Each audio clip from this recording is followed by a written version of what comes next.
Okay. Should I start admitting people?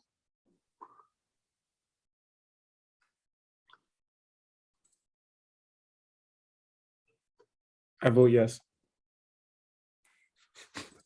Sure.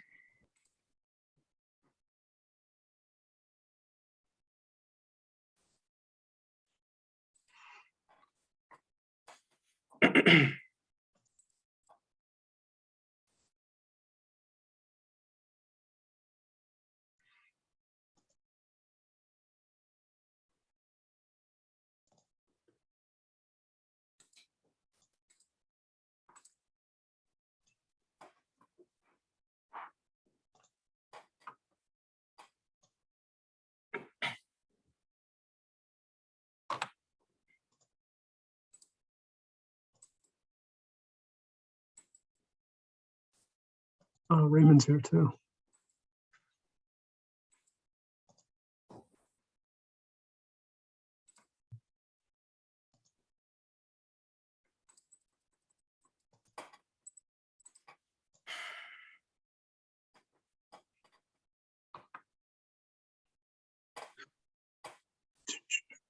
All right.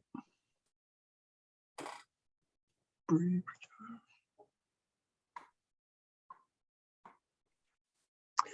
All right, so I think, well, we just keep getting more people that keep popping in, so just hold Yeah, tight. Zach, let's give it a minute or two and let additional people come in, and then we'll get started. I think we give it to, like, probably 7:35, just because there seems to be more and more people that keep just popping in every second. So just hang tight, everybody. We want to make sure that everybody is caught up and not starting from a disadvantage point. So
keep coming. Play some music so there'll be no silence. Hey, Yeah, Zach, you can. I was gonna say you could also pass me co-host, and I can help you let people in. Yeah, I mean, I think Omar's going to basically lead it after this point when we get started, but I will make you a co-host as well, just because I'm not the most savvy person when it comes to Zoom, and I know other people here are definitely better than me at it. So here you go, Rich. Multiple co-hosts.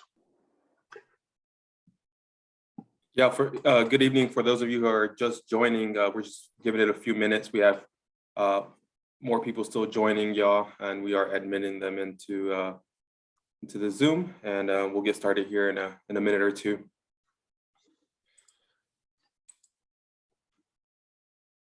See some familiar faces. I want to say welcome to Chester and Raymond. It's good to see you guys here. Shout out Thank to our you. athletes. Good to be here. Good to be here. Got Wicked. We have Jeffro. What's up, Jeffro? I see you. Jose. Playing the music. Are you That's me. You know, it's The time. background music. Yeah, I can play I background used to be a DJ, so anytime there's like dead air, that's not good. What, Ty, what's your DJ name again? Remember I gave it to you? Nah. It's DJ Push a Button.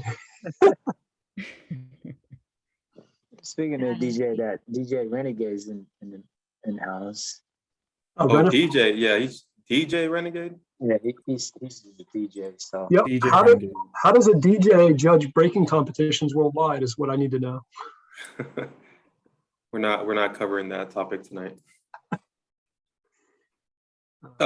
Guys, I'm good with it's 5 minutes after. I'm good with go ahead and getting started, and then we can just continue to admit more people as they come in. Let's respect everyone's time. So Yeah, I think that's Straight good. too. I'm good too. Oh, Nem's here. I didn't even see Nem was here. Cool. all right. Good evening, everyone. My name is Omar. I'm currently serving as the Marketing and Development Director for Breaking for Gold USA under USA Dance, the national member body in the United States of the WDSF, which is the World Dance Sport Federation, which is the international federation tasked with taking breaking to the Olympics in 2024 under the IOC, the International Olympic Committee. We just wanted to have a very open-ended town hall with you all today and discuss some of the bullet points that we have recently put out that go along with the rule book that just came out not too long ago as well. So the goal and purpose of this meeting is really to just share information. And at the end, we'll also be doing a Q&A. If anyone in the community has questions, we can definitely answer those and just help you walk through this entire process. It's been a long road to get here, but we're just ready to share the information that we have. So thank you all for joining. A big thank you to all of our Breaking for Gold USA volunteers, and especially our athletes who are on here as well tonight, representing you all, the breaking community here in the United States. So things you need to know to participate in the Breaking for Gold USA tour. So the first thing is you must be a registered member of USA Dance. And this applies across the board, whether you are a host, a DJ, a judge, or any official hired by a promoter or organizer in any of the Breaking for Gold USA sanctioned events. And the purpose of this is to ensure that everyone that's participating in these events, including athletes, are registered members of the national member body, which in the United States is USA Dance.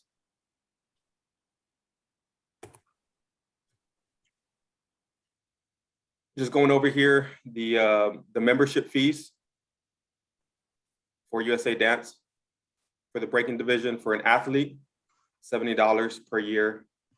For a teen athlete, it's $25. A youth athlete, $20.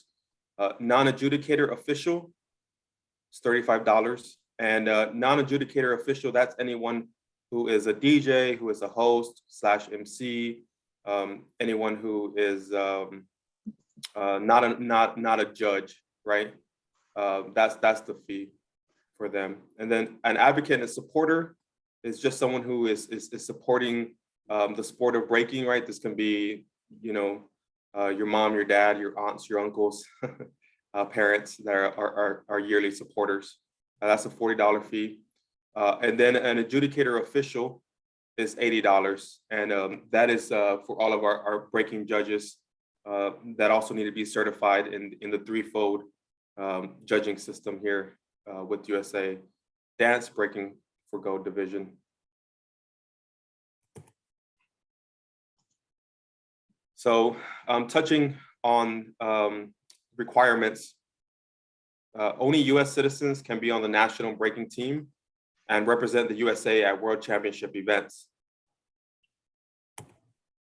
Non-US citizens that have residency in the USA are allowed to compete in Breaking for Gold sanctioned events. And we'll touch more on this a little bit, guys. I know there will be some questions and we'll definitely clarify that for you. And then we have some age classifications for categories, which are youth, ages 5 to 12 years old, teen, 13 through 17 years old, and then adult, 18 plus. And please note that for the adult category, you have individual B-boy battles and individual B-girl battles as well. Another thing to note is that youth and teen battles will be combined in terms of gender, right? So there will be no separation there. Breaking athletes per our rulebook can compete in their determined age category or up to one age classification higher.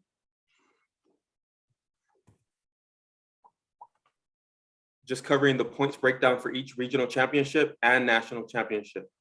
So this is by category. So a regional championship, if you make it to the top 16, you are awarded 15 ranking points.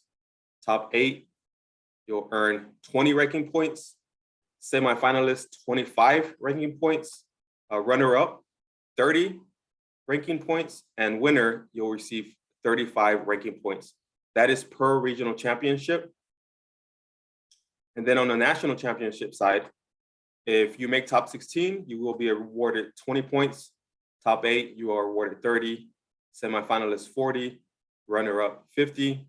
And the winner receives 60 ranking points in the Breaking for Gold USA rankings. Ranking points will occur leading up to the conclusion of the Breaking for Gold USA National Championship. What that means is we are compiling, you are scoring ranking points based off each regional championship that you competed at.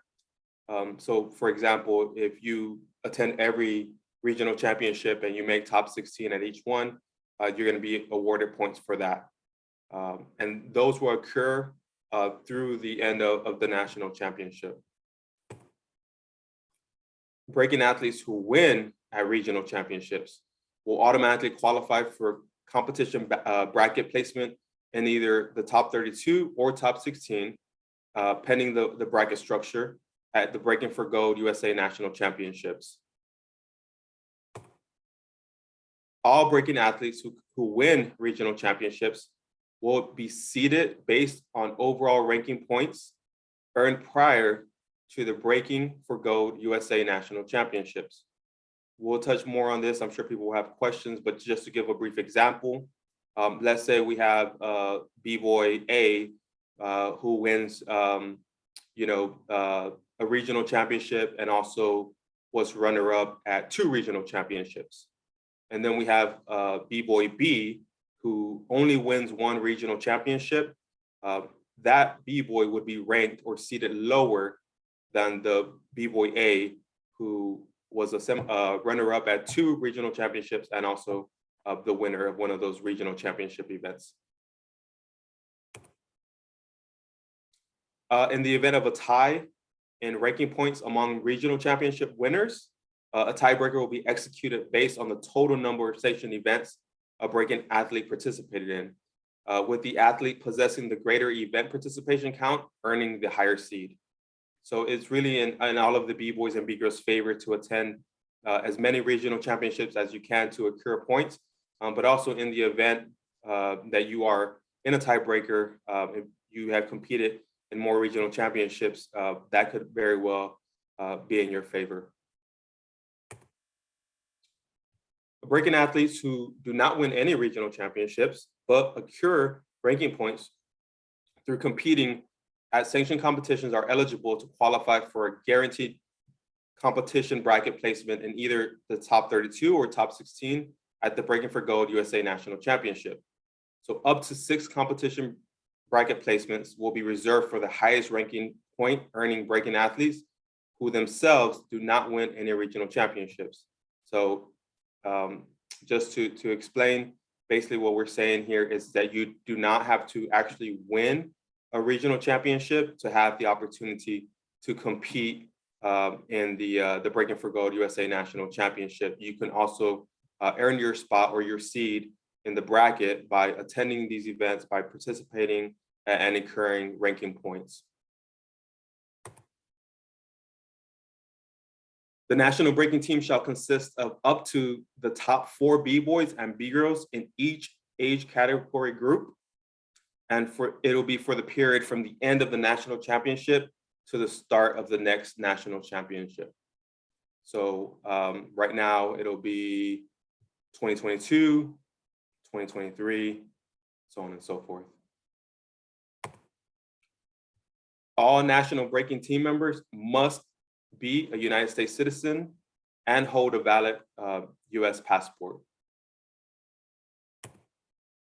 The winner of the national championship will qualify to represent USA at the WDSF World Championships and will also qualify to be on the national breaking team. I think we'll discuss a little bit more about this of how the Olympic qualifiers are going to play out and why it's so very important for B-boys and B-girls, one, to participate in regional championships, and two, just to get involved early. The earlier you get involved, there's a better likelihood that you'll continue to move forward in this process. The runner-up of the national championship will qualify to represent USA at the WDSF World Championships. This is only if the WDSF grants each country 2 athletes eligible to compete at the WDSF World Championships.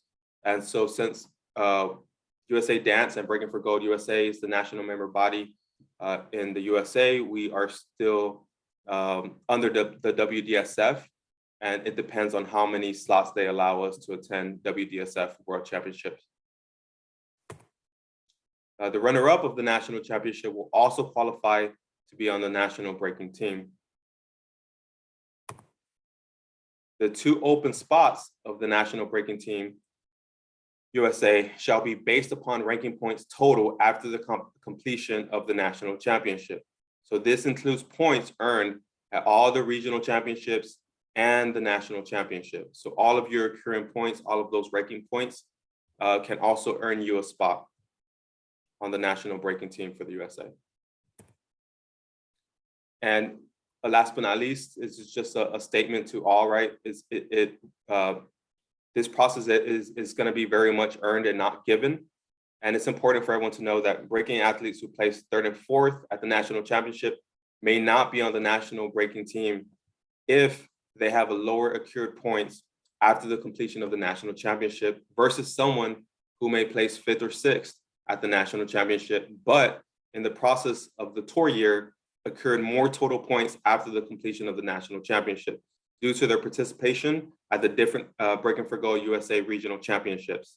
So we value those who go through the process and put in the work consistently to earn their spot on the national breaking team for the United States. And really, y'all, what that is saying is that there's not going to be a one event, win it all, earn your spot, right? We're trying to keep this as fair to everyone in the U.S. breaking community, and those who compete in several regional championships can also earn their spot on the national team, and not allow for any individuals to come in and just win one competition and take that spot from those individuals. I think this is the end of our slides, y'all. This really is all in our Breaking for Gold USA Rulebook, which is on our website, on our social media. And we strongly encourage everyone to read the Rulebook if you want to be a part of this Olympic pathway. It's not for everyone. And if you don't want to be a part of the Olympic pathway, that's okay as well. But for those of you who do want to be a part of this, that is really the starting point. Read the Rulebook, get to know the Rulebook, understand the Rulebook, and that'll be a great start. So Zach or any of my colleagues at Breaking for Gold USA, if you guys have any comments before we open up for Q&A, we can do that now. Yeah, no. You want to go, Zach? First? Yeah, well, I mean, what I was going to just say is basically the way we kind of want to do the Q&A is like, you know, if anyone does have a question, we don't want it to become chaos in here. So like, if anyone that does have a question, you know, if you raise your hand or use the raise your hand function, you know, here on Zoom, we'll basically unmute you and like kind of like, you know, we just want there to be some kind of control and, people not talking over one another. So, but Nemesis, go ahead with anything that you wanted to add to Omar's opening. Hey everybody, I'm Nemesis. I am the Breaking Sanctioning Chair of the Breaking for Gold USA Breaking Dance Sport Council. I wanted to say that, on top of competing and earning your points and actually showing and improving, there's another element to this whole process, which is, professionalism and proper etiquette, which I believe we will stress a lot more, because as the community we come from more so, we're very lax. We kind of go off our feelings and, we do what we feel because we're artists in that way, but us entering this new realm, we have to be mindful that we're also repping a community. We're repping an organization that is trying to support you and support everything that, you wish to accomplish. So things that probably would fly normally in the community, I would just say be wary of it and keep focused on those things so that, you can get the most out of this journey as much as possible. That's pretty much it. Yeah, and just to basically piggyback off of them there, like the real way to like know how to successfully navigate this path is, doing your due diligence, and like there is a rule book available. I know Soy just actually posted a comment in the chat box here, but it's also on our Linktree page. You can also find links to it on our Instagram. There's many posts. If you don't feel like going searching for it, reach out to any one of us from the Athletes Council. We will be happy to link you or even email you a copy of a PDF of the rule book. It's extensive, but it's in your best interest if like this is a path that you want to pursue, that you understand the ins and outs of like, what will ultimately qualify you and get you like set on the right path. Because with this pathway comes a lot of, changes, not for, any way impact the dance, but in terms of just like your approach and how you as an athlete need to conduct yourself. There's a code of ethics, that anyone that is pursuant of this path like is susceptible to. There's the anti-doping policy. These are things that, as we head towards the Olympics are taken very, very seriously. And, if you don't want to jeopardize your own, blood, sweat, and tears that you put into this path, you need to make sure that you adhere and are compliant within these policies. And understand that they do, affect basically how far you can go or like, your eligibility for this kind of this platform. So, with that being said, if there's anything else that the council wants to add, I feel free to that. If there are any questions, just please use the raise your hand function and, we will address everyone's questions and concerns here. So. Yeah, I just want to add something. Hey, everyone. This is Taekwon, currently a communication director of Breakable USA, Breaking Division of USA Dance. I just want to emphasize something real fast here. Thank you all for taking your time out to be part of this town hall meeting. So just to let you guys know, hey, we're all here as one team here. This is Team USA, and basically, it's very important for USA to get our stuff together, being quite frank with you guys here, and that's why we all got together last October, and because we feel passionate about this whole process. And we were kind of lacking the first, second, third quarter of 2021, but the team came together, and we all have the same passion and the same long-term view on this, right? And we want you all to be involved in this process and see the value in this, when it comes to different people from our breaking community in USA to come together and really, build something great here, this whole infrastructure, whether it be you're a breaking athlete, you're a host, you're a DJ, whatever skill set, you're a videographer, photographer, Omar, Zach, and so on, Jay Skill, you name it. Everybody that's on, we all bring our our skill set to the table, right? And everybody have their position to play, right? And so it's very important for USA to really, like Nemesis said, to kind of level up on our professionalism, because this is our opportunity to kind of showcase breaking on the USA side, right? At the highest level, you know, from quality to production wise to the way we behave ourselves, right? As you know, for next year would be 50 years of breaking, right? And so if you look around for the past 50 years, there's not really like an infrastructure of all the different types of crews or different from organization to come together and work together on a mission, right? And I feel like this is it, you guys. This is for the next generation. This is for the future, right? This is for our future generation, not just today, but tomorrow, 10 years, 20 years from now. And so you all will play a role in this whole mission and the legacy it's going to leave for our breaking community in USA, right? And we want that value to come back to USA. This is where the dance starts, right? And so, I mean, I love my European, Asian, Russian counterpart, but hey, the day after Olympics, what's going to happen for USA, right? That's very important. The day after Olympics, that Monday after Olympics, what's going to happen for USA? And so we need to form like Voltron and come together and work on this, together, volunteering our time, skill set. Hey, when you become a member, let us know, if you have certain skill sets, and just be proactive and just say, hey, this is what I can do, for the organization, and let's do it and work together. And that's just my message to everybody. Thank you.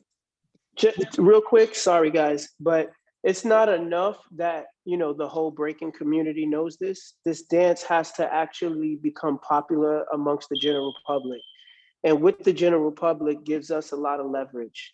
And I think we're one of the very few art forms or sports that, touches many realms. So with that being said, I think that we should also keep in mind that based on the popularity of what we do and how we constantly promote the art of breaking, will ensure more people watching, will ensure more people attending our events that are not dancers, because then that's when we share in everything that'll be more prosperous for us for the future.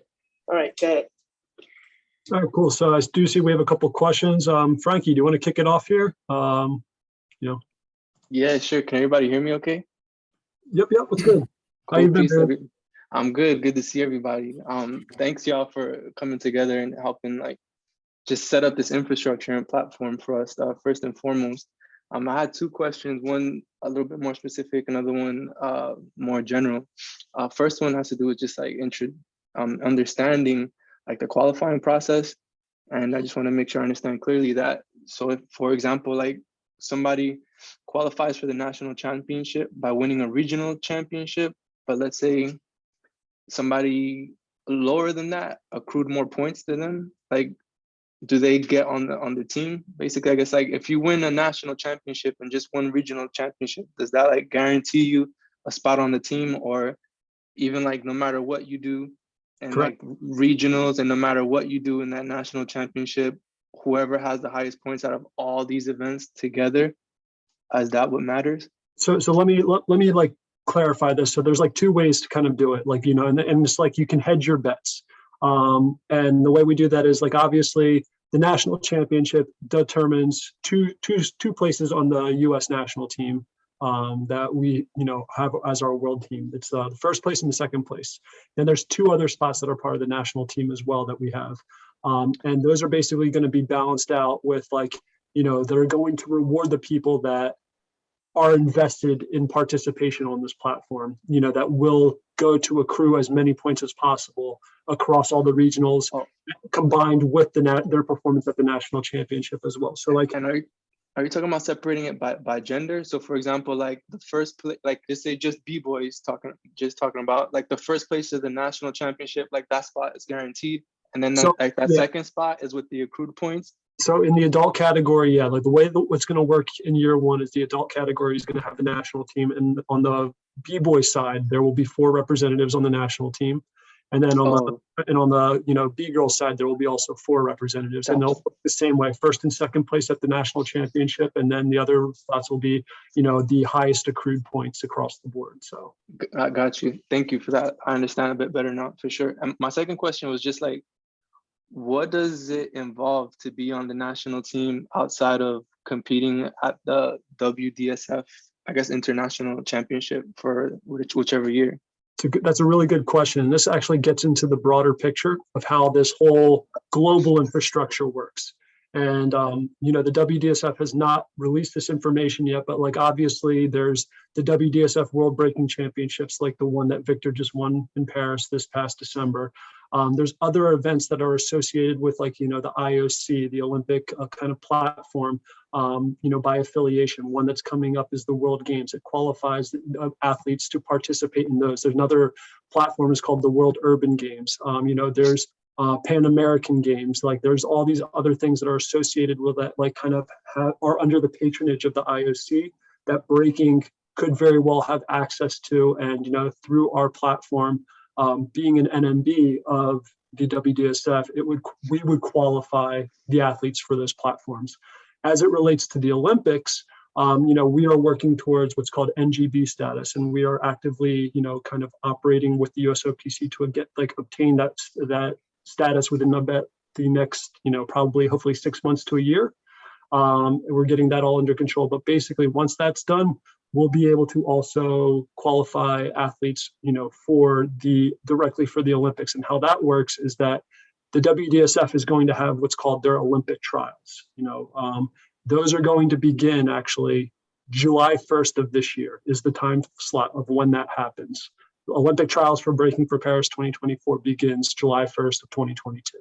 There's a 2-year trial period, so it goes through June 30th of 2024.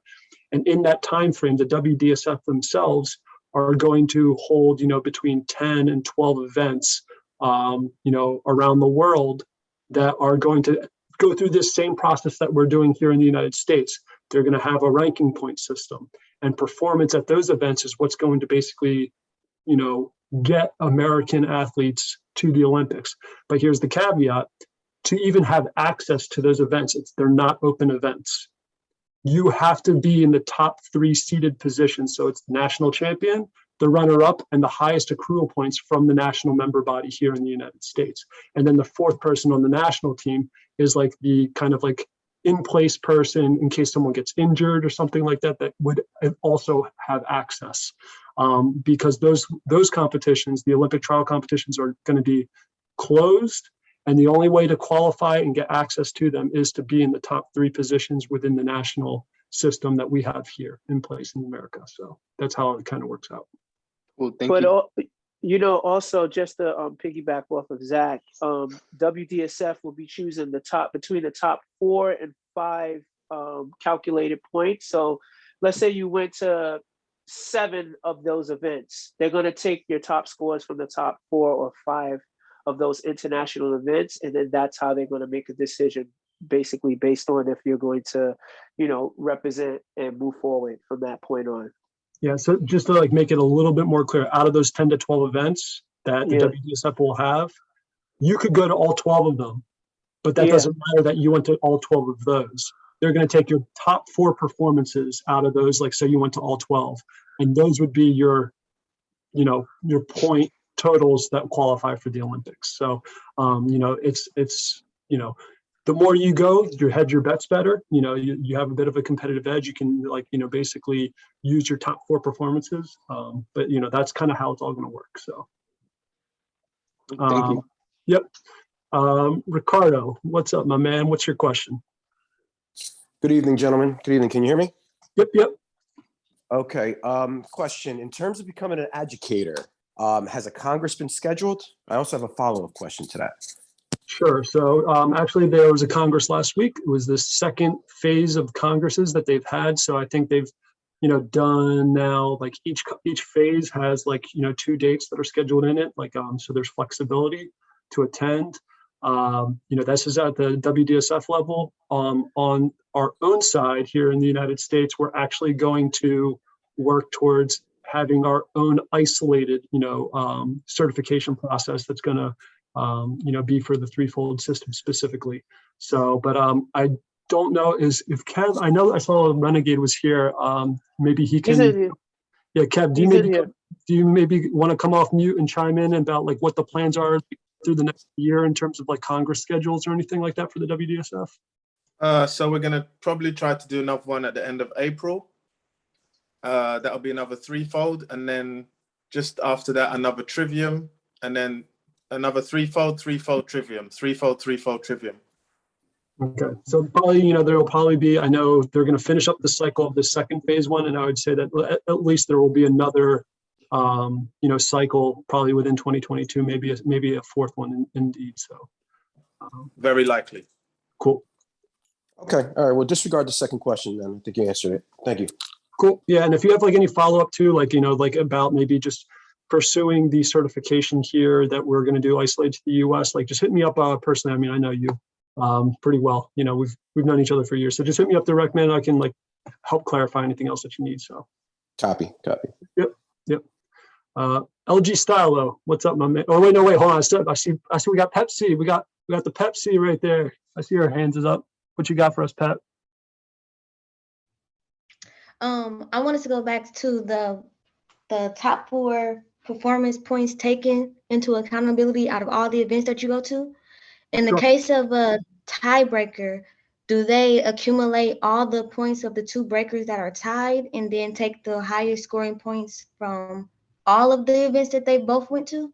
So I don't want to confuse you here. So like for us, we're within the United States qualifying system, we don't have that top 4 performances thing. That's specifically for the WDSF after you basically are on the team that gets to access the Olympic trials.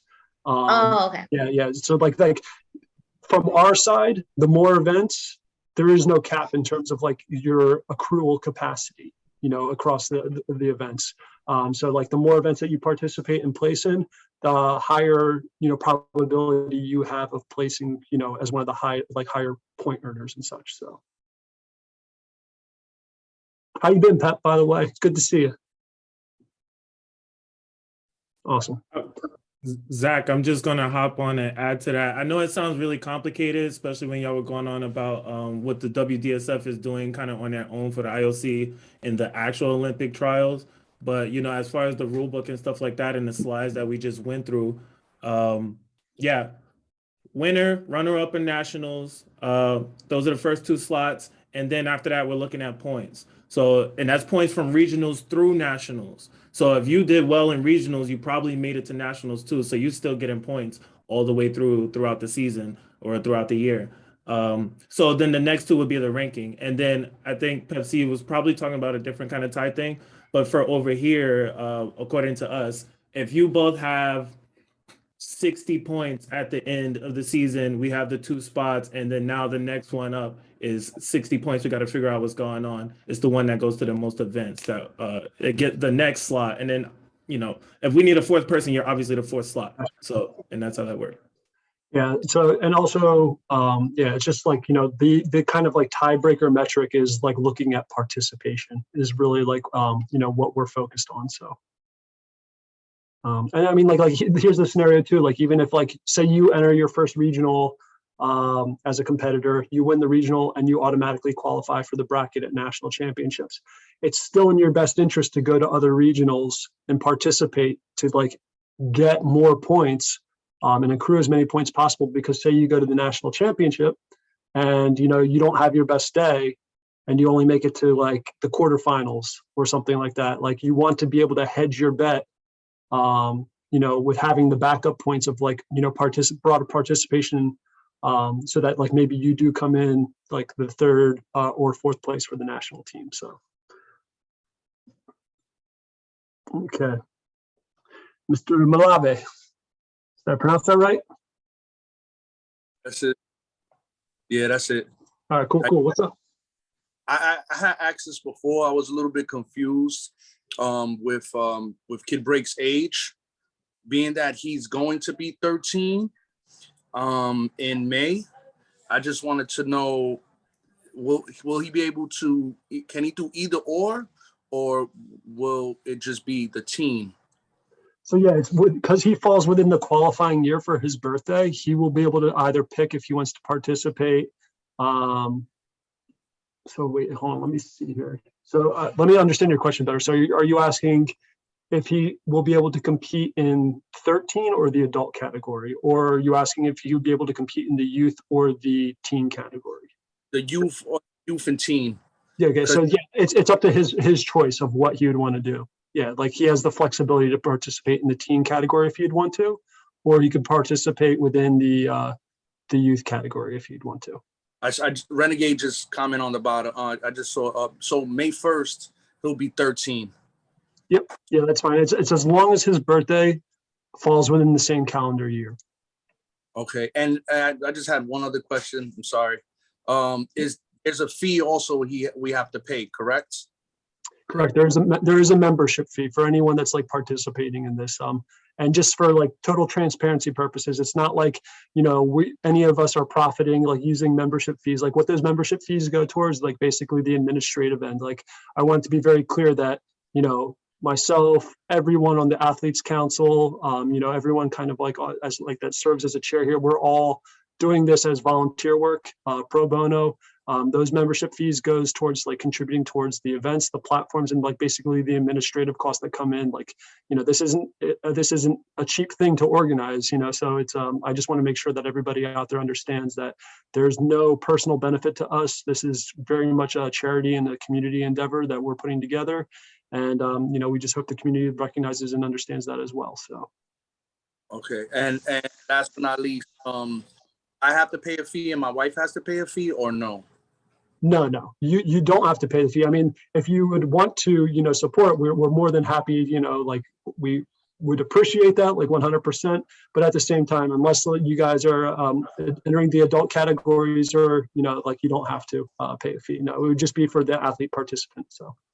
And just to piggyback off of Zach's answering this question as into the process of how we manage funds with the organization. I just want everybody to bear in mind that this is a sports organization. So like any other sport, there's membership fees, there's fees to enter in the competition as you move forward. And that's in every sport, every last sport. There's fees for, you know, judging, testing, or congresses, as you already know right now. But I just want people to bear in mind that it's always going to be like this because we're entering a sports realm.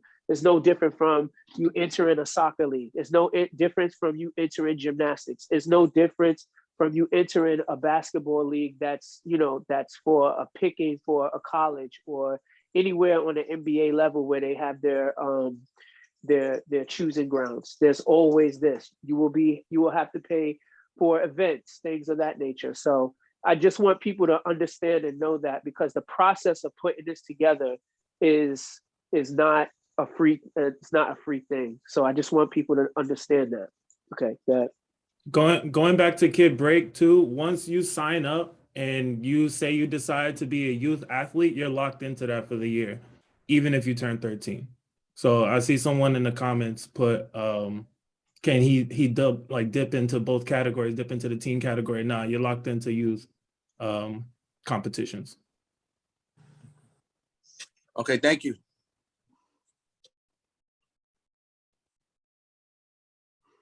All right, hold on one second here. We want me to call on the next. We got Michiko.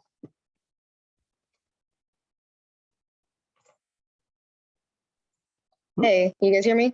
Yep. What's up? All right, cool. So I've got two questions. The first is just, I guess, what's the registration process and what's the registration? Is there a registration deadline? Because I know there are some people that are asking me like, oh, would I be able to register as a member like the day of a regional championship? Or would they need to be days beforehand? Yeah, that's a really good question, actually. So like as it's stated in the rule book, you know, you should be a registered member before the day of. And we understand, like I've been through the process, you know, with doing the whole, you know, UDEF and pro breaking tour. You know, this is not the forte of B-boys to, you know, come prepared to a jam. So like it's going to be a bumpy road, I'm sure. And there's going to be some complaints of people that, you know, aren't on this call that maybe didn't inform themselves, you know, ahead of time. But we are definitely going to encourage and, you know, like this is, I guess the thing to highlight here is like, this is a different realm that, you know, the community is moving in. This is a avenue that's, you know, based in professionalism. we have to, kind of take, full accountability of ourselves. And, I'm going to say from my standpoint that like, if you're not registered the day of the event, then you're probably not going to be able to enter that event. Just to kind of like lay down a rule, like, we can't cater and make exceptions for people. It has to be, the people that are willing to, invest in their time, invest in themselves, to kind of like pursue this path. And those are the people that are going to be ready the day of. So I would say I want to say that like maybe we can, give some flex, but at the same time, I don't know how to do that in a fair way currently. So I would advise everybody to basically register ahead of time. The way you can do that is you can go to usadance.org/breaking division. There's a whole, just button that you can click there that'll get you set up and started on the process. So, and you can also access it through our link tree. We have like kind of all the relevant links, listed there as well. So. Okay, and I think the second question I had, I think you guys said that there wasn't, that the WDSF didn't release the qualification process for World Games, or is that locked in? Okay. And then, yeah. So you're asking specifically about the World Games, the July event in Birmingham, correct? Yes, just because when I was in gymnastics, I remember we had to give certain like information, like our passport information and all this other stuff, and like the WADA like information like months and months in advance. Like we had to do it almost like 8 months in advance. And that's the only reason I ask. Yep, no, totally legitimate question. So actually there's a whole backstory to like what's kind of going on with that, because the WDSF had their process for qualifiers for the World Games, but because of the worldwide COVID pandemic, there were some hindrances to that. And, there's kind of been a backup qualification system that's come in place. But with that has come an extension from the IWGA, which is the International World Games Association. So we actually have till the end of March now. And don't know if Omar, do you want to just go ahead and say it here? It's up to you. But so we have 2 people that have already qualified for the World Games. There's still 2 open slots from America that will represent the World Games, but I'll let Omar kind of go ahead and take it from here. So. Yeah, sure. This is information that we've been behind the scenes have been working with to try to get sorted. The last thing that we want to do is put out some information and then it changes last minute, and then how that goes. But basically, we petitioned with the World Games to give the United States an extension, since there was no qualifiers for us. So Texas Breaking Open will be a qualifier both for the national championships and also the World Games. So the winners of Texas Breaking Open at the end of March will qualify for the national championship and also the World Games in Birmingham this year. Thank you. Yep. All right, LG, what's up, my man? What you got? Yeah, so my question is, you mentioned that there was 2, like that the Olympic trials is like a kind of like 2 years where you can accumulate points. But like what happens like if you say you made the national team this year, but not next year, or vice versa? Does that make sense? Like as far as events that you would qualify for and stuff. Yep, makes total sense. So like I said, like year over year, the WDSF is planning to organize probably 5 to 6 events per year that will be Olympic trials. So like that's why once you're in that position, getting to those events and participating in those events is of like the top priority, because it's not guaranteed for the next year if you don't make it.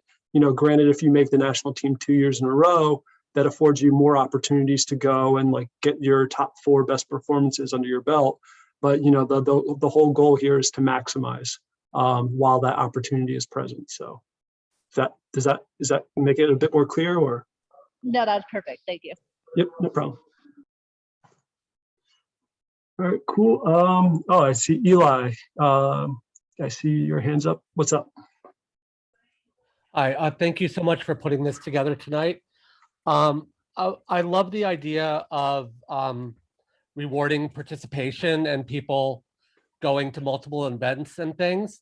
I noticed in the flyers for two of the events that have been, two of the regionals that have been posted already, list that it's only going to be a top 8 for adult B-girls as well as teens and youth.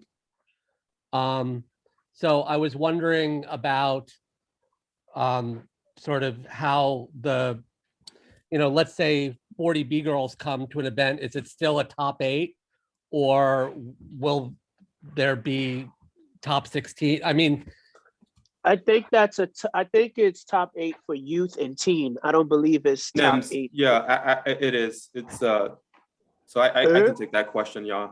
So in our discussions with organizers, one of the things that we're trying to do is standardize a lot of these items.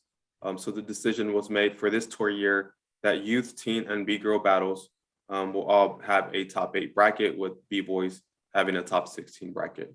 So it's just trying to keep it uniform and consistent across the entire tour, at least for 2022. Also to piggyback off of Omar, this is for this year, as Omar's saying, all of this is the first version of the rule book. It's our first literally go around of this. There may be changes by next year. This may open up. We'll have a longer season. There'll be challenge events and other sanction events and things like this. Notice all of our events are pretty much in a 3-month span. That's how quickly we had to get things together and kind of get everything wrapped up before Birmingham and for the year, as you would say. So, all of this, it is available. It's not set in stone forever, and it is privy to change. Yeah, just for full clarity, guys, this is an evolving platform right here too. Like there's a lot of change day over day, and we're trying best to accommodate that for the community and get all the correct information out there with like full transparency. So if there are changes that will be made, we will be making the community aware of anything that comes about.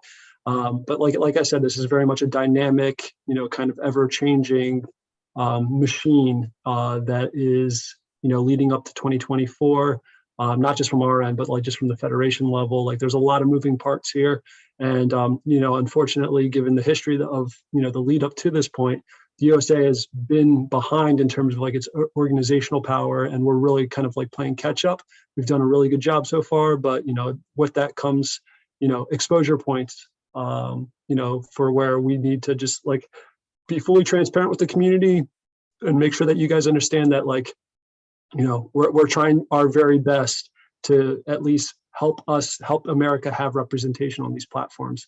And it's not easy, there's a lot of things to navigate. So I just like, if you ever have any questions, feel free to reach out to any single person that's on the Athletes Council. Like we are here to facilitate, be the voice, help you guys. Like, this is all about partnership, and, don't feel bothered as if like, like you're getting in our way or being annoying or anything like that. Like this is for you guys. We're doing it here to like help you guys. We want you to be as best informed as possible. So. Zach, we got a couple questions in the chat. I'm not sure if you want to tackle them. They're kind of spread out though. Yeah, we got one more hand raise here from Avi. So do we want to do that one and then we'll go to the chat? Gotcha.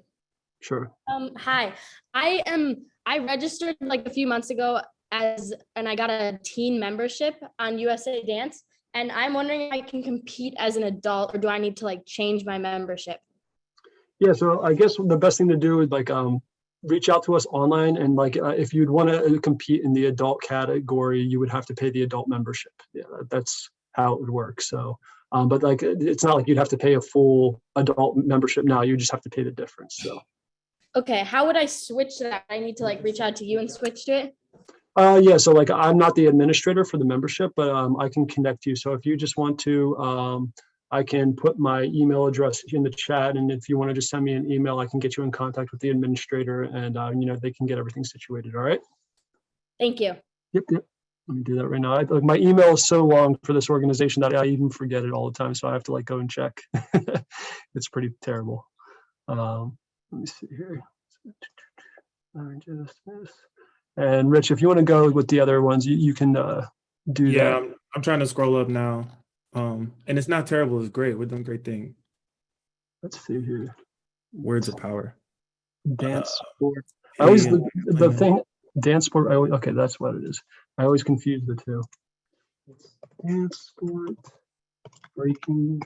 There's a question from Bree about what sort of benefits do you get for being on the national teams in terms of training, coaching, nutrition, etc. Okay. You would literally be Team USA. I mean, at the time for the year at least. So, right. Pep could tell you for a little time that we did spend, and in the instance that we have, and mind you, there's more to come in the future and things like that. But what I can say, I can't promise anything, but I will say positive things and a whole team behind you pushing to make sure you get the gold. Yeah, I don't know, Omar, you want to jump on that?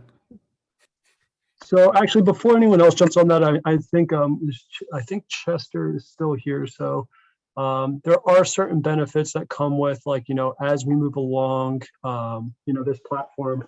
Obviously, like, we had our national team training, right before the WDSF World Breaking Championships. That's a plus. And then once we get NGB status, there's other certain perks that, come along with, like, other training possibilities that, access to, United States Olympic and Paralympic Committee, like, facilities and such like that. I'm not too knowledgeable about that, but I know, Chester, if you'd like to speak on this at all, I know, given like your history at the USOPC or anything that, like, you could detail in terms of, like, kind of like what comes along the process in terms of, like, NGB memberships or, like, teams, like, having access, through that stuff. So. Sure. I think the big thing that drives NGB membership is obviously the opportunity to make the Olympic team. That NGB members will also have insurance coverage. And then as you make national teams, or even on the regional teams, you'd have access to go into the Olympic Training Center and be part of nutrition training, a lot of psychological help and things like that. And I think that, we still have to figure out the major volume of work that the USOPC has put on these guys to be an NGB.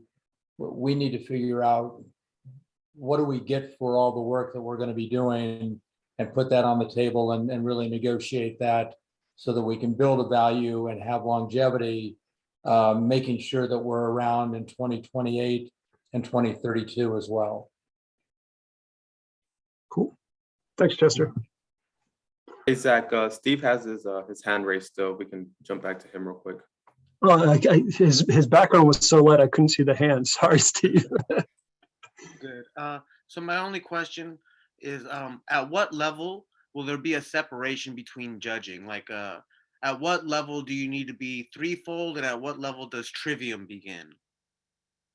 So on the USA side of things, like, the way we've designated it in the rule book is, we're going to be using threefold within the United States platform through and through, like at the national championship. Even it'll just be threefold.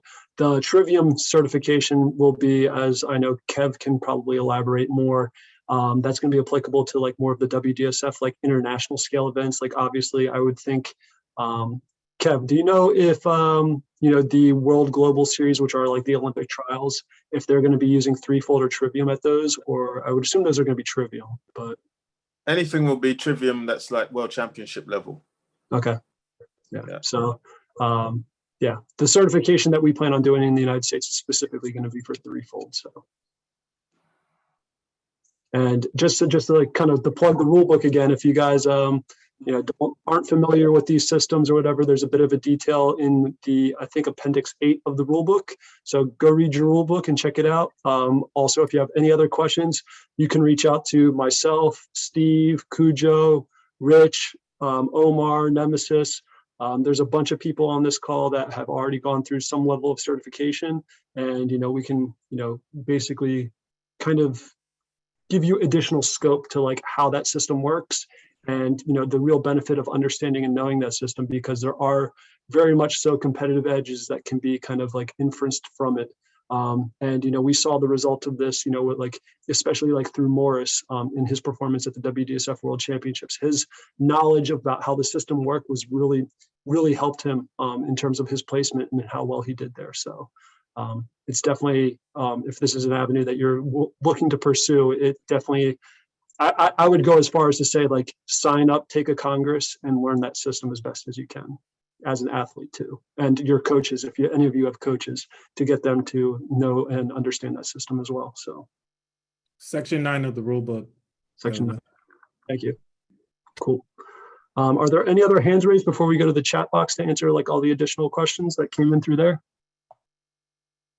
Nope. I'm looking in the chat box. You covered some of the stuff that was in the chats, or Omar answered some in the chat. Okay. I just want to touch base on something real quick. I got a private PM. It's a good question. So one of the questions that was asked is if here in the US, if we're requiring COVID-19 vaccinations in order to compete. So we have opted not to require COVID-19 vaccinations, at least for our regional championships. However, as you all know, anyone who has done any international travel, you are at the mercy of whatever country you're pending entry into. And that is something that as a national member body, we cannot do much about, right? So in the event that someone, for example, refuses to be vaccinated to compete internationally, then in that case, we may have to opt into the next person in line to give them the opportunity to go and compete internationally. And just to clarify too, this has nothing to do with like our stance on vaccination or whatever. Like this is simply like it is, you know, like here at our regionals in the United States, like, you know, it is subject to the local government of where that event is held, of what their policies are for COVID-19. You know, but when it comes to, you know, international travel, say you qualify for the WDSF World Championships and say it's in France again next year, you know, and France has like a mandatory 14-day quarantine. You know, it's not within our budget or your budget, I would think, you know, for anybody to basically go over their quarantine for 14 days to compete, you know, to make it work. You know, like that's kind of like how this works out. It's not, doesn't have anything to do with vaccination. It's just a matter of practicality regarding costs. So also, just like Omar said, that we're not requiring vaccinations, but sometimes some of the venues we might be working with might require everybody to enter and be vaccinated. So on that note, we probably would be asking for, you know, said Patriot competitor to be vaccinated, you know, because they have to enter the venue, you know. But although we don't require it, the venue that we might use might require it, you know. I know here in New York, that's a requirement right now, but those rules are subject to change really soon in the middle of March. So we're just waiting to see what that would be. So. Yeah, it's not our sanction, basically. That's not part of what we said. So if you run into that, no. We're at the mercy of the law and like the local government, and also of like, you know, the venues and other like kind of like external facilitators that we have to work with. You know, if they have it written within their policy that, you know, they require, you know, like any patrons to, you know, be vaccinated, like that's something that we are subject to enforce. So cool. Well, with that, are there any other questions? Yeah, I think Steve has his hand raised again. Yeah. I cannot, like, just raise your regular hand because I can't see with your background. I can't see it. All blends in. So go ahead. Where's Smurf at, by the way? I know he had some questions. So yeah, I was actually gonna address that because I've actually reached out to you personally and Renegade about this, and this does have to deal with the sponsorships. Seeing in the rule book that each athlete is allowed only 4 sponsorship logos. Moving forward, does that mean one of those spots will be taken by possible sponsorships or brands that will be working with the Olympics specifically? Example, if the Olympics were to be working with Adidas, do one of those branding areas, are they required to be the affiliated brand, and then the athlete is limited to 3 sponsorship positions or logos? Yeah, so how I understand this works is like, you know, there's different like logo inclusions that like, you know, work at different levels. Like obviously like there's Olympic level sponsors, there's federation level sponsors, there's national member or national governing body sponsors. And then there's like, you know, sponsorship that's like accessible to the athletes themselves and of what they can wear. Specifically, like what we address in the rule book is what an athlete can wear sponsorship wise that like comes for themselves. So like it's exclusive, like they could go out and acquire 4 personal sponsors for themselves that they would represent on their attire. So yeah, like all the other like kind of categorical or categories that I explained, like that hold on, here's Chester. Chester has a more articulate way of putting this. So go ahead. Yeah, I think you have to be careful, because I think at the regionals and at the Worlds, you're going to be able to do your 4 sponsors as outlined in the rule book. When it comes down to World Games and the Olympic Games and the events that are sanctioned by the IOC and governed by the USOPC, you're limited to what is called Rule 40, Rule 50 regulations, where the size of the logo is 13 square centimeters, and there are no other corporate identifications allowed during those games. But the 4 sponsors would be the individual athletes' rights as it relates to anything that's not IOC regulated. Yeah. Cool. Thanks, Chester. Yeah, I mean, are there any other questions or like, just general inquiries? I see Smurf's in here. I know Smurf did a little bit last night on YouTube. I haven't heard any questions from Smurf, but maybe they've all come through Steve. So I think Smurf was asking about sponsorship as well. I messaged him last night and make sure to tell him that he should read the rule book in its entirety. Yeah, go ahead, Steve. So at all the qualifiers that have been mentioned by Breaking for Gold, the lineup of the 6 events currently, 2 questions. First one, does there have to be a certified judge at every single one? And secondly, is Philly Open added to that? So instead of 6, now there's 7. So the way it is like right now we have 6. There's the possibility that later on in the year, obviously we haven't announced a national championship date. I guess that's kind of like how I should leave this yet. We're currently in conversation with a few events that we're looking to, basically do a collaborative like hosting of our national championship. Not sure when that's going to be just yet. We've had quite a few good opportunities that we need as a committee need to decide on.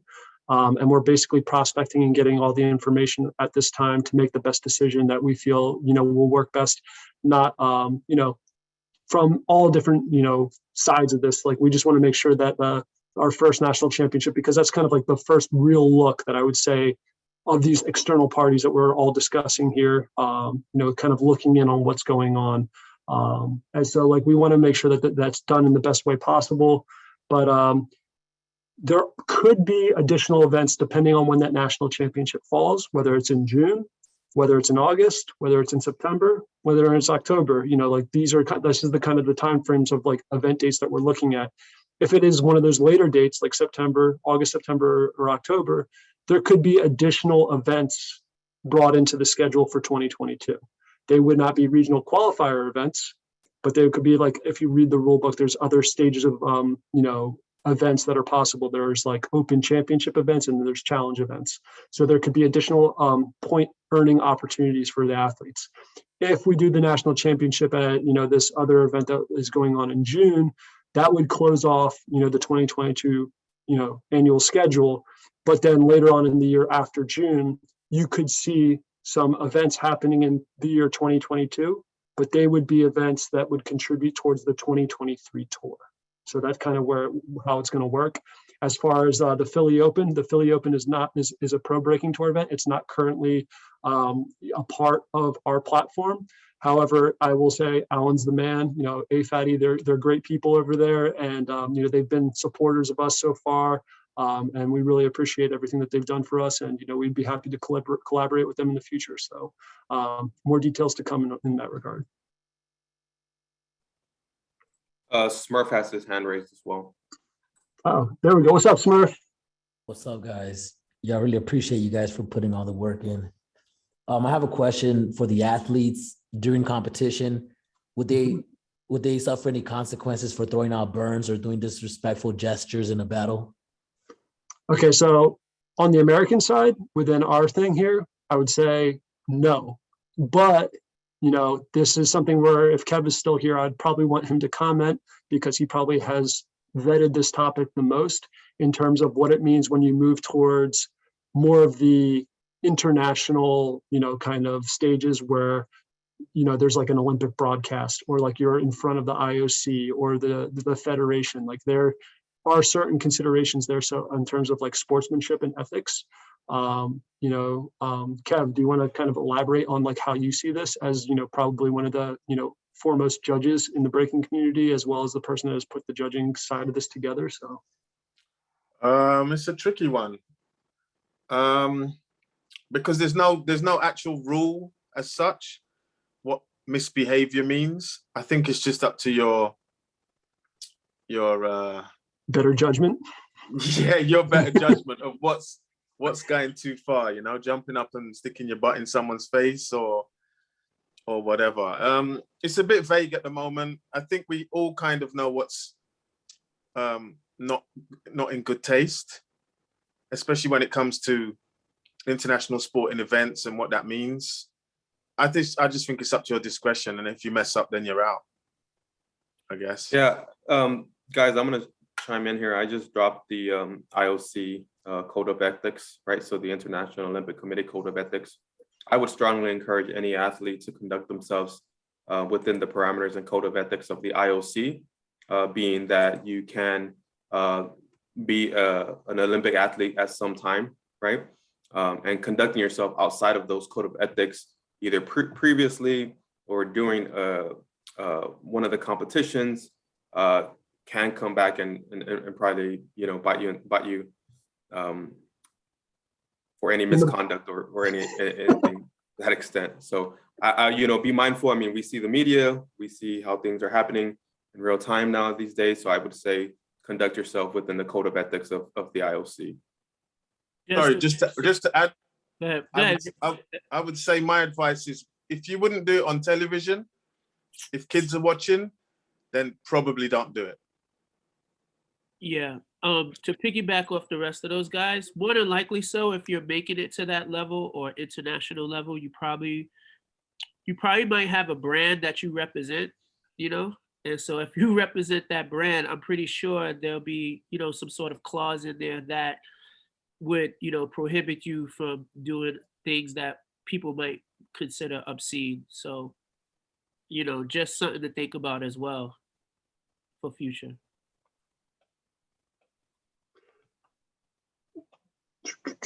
All right, so we got more hands up now. Smurf, did you have another question? I see your hand still up, so just want to make sure before I move on to the next person. No, I don't have no more questions, but I did drop into, are you guys working with any sponsors or brands to bring in for athletes that can't get their own sponsorship? Yeah, so basically that's another good question. There have been conversations with brands that have already started. I will say now to everyone on the call here that these brands that are contacting us, and like this is all very much cursory at this point, but there's a lot of interest from brands, big brands. There's a lot of people looking in at this opportunity. There's a lot of people that have seen the value of breaking, and they are interested.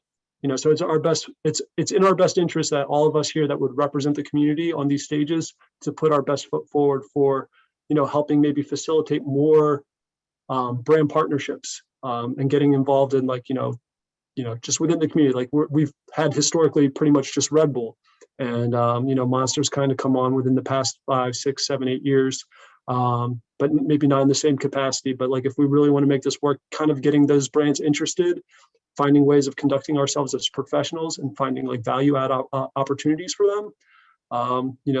This is the perfect vehicle to do it, and this is how you get more economic infusion back into the community, both from an organizational side, but also like on an athlete support side. And they're very interested in both. So this is definitely a reality for those that will qualify. There will probably be some door knocks for you guys. So let's see here. Eli, am I pronouncing that correctly? You can correct me, but yep, no, it is Eli. Thank you. All right, cool, yeah. Just a quick follow-up to what you had mentioned the question before. So I understand more events might be added to the schedule depending on when the national championships happen. but it's the 6 regionals are the regionals that there's going to be, correct? Correct. And it had to be that way because we're under a very strict timeline originally with that World Games qualification going on for the event that's happening in Birmingham. Right. That was why we had to really condense our schedule to, you know, basically this time frame. And also we wanted to be considerate of the rest of the community. Like, you know, there's been this historical thing that's done where hasn't been much respect between organizers, you know, people overlapping dates. Well, we understand that there's other platforms besides the one that we're, you know, looking to create here. And we want this to be as, you know, very much inclusive of everyone as possible. And we don't want to step on toes. So like, you know, we saw that, you know, Pro Breaking Tour was more weighted towards the second half of the year. And also like, we know that Red Bull BC1 is going to be in New York. They have to execute their whole qualifying structure, which is also going to happen in the second half of the year. So we felt it was best that we condensed now. And, you know, possibly work with those other, you know, platforms as well, because ultimately we're seeking to be like one kind of cohesive unit of American break culture, as opposed to appearing like as, you know, this, like, you know, we just don't want there to be like any schisms apparent to like these outside parties looking in. So you don't want someone to have to choose between Red Bull and exactly. USA Dance. Yep. Yeah. And also at the same time, we want to support those platforms. Like that's, you know, representative of all of us. So, you know, it's very much, we just want it to be a real community. So. And does the committee have a timetable for establishing a date for the finals or the championship? Yeah. So I'm trying to get that solidified by the end of the month. Perfect. Thank you. Yep. No problem. Frankie, you're next. Yes. This question is basically having to do with what you guys are starting to just talk about with respect to like community representation, just like representation of the culture in general. It's a question about like communication, I guess more so like on your guys' side of things. I noticed everybody referring to like the B-boys and B-girls as athletes. I'm wondering if there's any freedom with respect to like how, I don't know, you guys are representing us, but like how we could identify ourselves like as a whole, you know, like I'm wondering if we could call ourselves like artist athletes or something like that, because I think part of what makes breaking like so dope getting into the Olympics in general is there is this whole cultural like aspect that comes into it as well.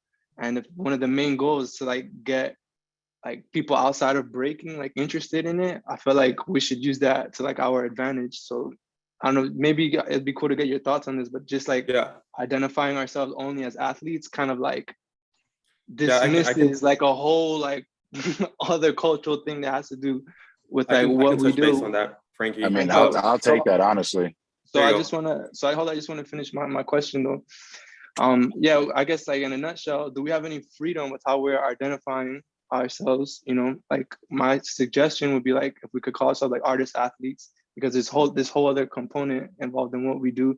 And I think that's an advantage that we have to like any of the other sports that got added to the Olympics, especially if we're trying to like get youth on our side, right? With respect to like youth outside of breaking culture, like it would be dope to like have them interested in it just like through the cultural like aspect of it. And I think like that's a subtlety that can make like a big difference.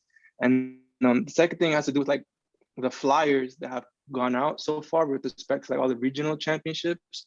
Like in my personal opinion, I feel like they're kind of bland and they get to the heart of like this question that I'm asking. You know, like I'm looking at Ben's Battle of the Year flyer behind him, and that's like one of the sickest flyers.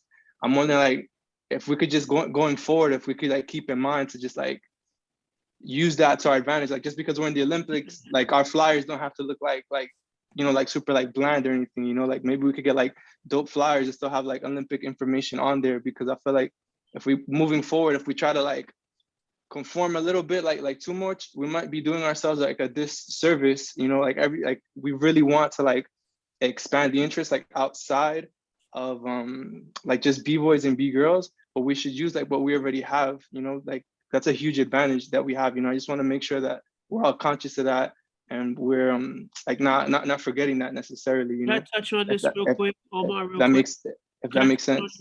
Could I touch on that real quick? All right. Yeah.